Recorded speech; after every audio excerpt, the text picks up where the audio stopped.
ቢዝነስ ኮፊ ቶክ ይሄኛውን ኮንሰፕት ከዚህ በፊት ተናግሬው ነበረ። የበለጠ ማብራራት ስለፈለኩኝ ነው ማውራት የምፈልገው ማለት ነው።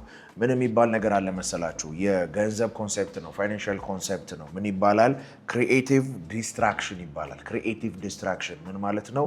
ለረጅም ጊዜ የነበረ በሆነ ያህል መንገድ ይሰራ የነበረን ፕሮሰስ ምን ታደርገዋለህ? ዲስማንትል ማድረግ ወይም ገነጣጥለህ እንደገና ወደ አዲስ ፕሮሰስ እና ወደ አዲስ መንገድ ማስኬድ ምን ይባላል? ክሪኤቲቭ ዲስትራክሽን ይባላል። ይሄ በየሆነ ጊዜው ድርጅታችሁ ላይ ማድረግ ያለባችሁ ነገር ነው።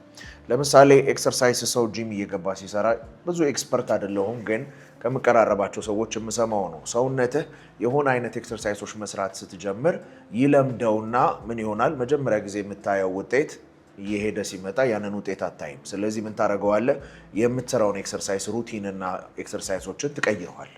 ያኔ ለውጥ ታያለህ። ልክ እንደዚሁ አንዳንድ አሪፍ አድርገህ ይሰራልህ የነበረ ፕሮሰስ በጊዜ ሂደት ምን እየሆነ ይመጣል? የሚያመጣው ውጤት እየቀነሰ ይመጣል። ስለዚህ ቢዝነስን ራን እያደረግክ ባለ ቁጥር ሁሌ ምንን መጠበቅ የለብህም? ኮንፈርት መጠበቅ የለብህም። ምንድነው መጠበቅ ያለብህ? ሪዛልት ነው። ስለዚህ ያሰብከው ሪዛልት እየመጣ ወይም እያደገ ካደለ ምን ታደርገዋለህ ማለት ነው? ትገነጣጥለዋለህ። ለምን? ቢዝነስ ትዳር አይደለም ወይ ቢዝነስ ልጅ አይደለም። ሼር ማድረግ እንዳይረሳ፣ ፎሎ ማድረግ እንዳይረሳ። መልካም የስራ ቀን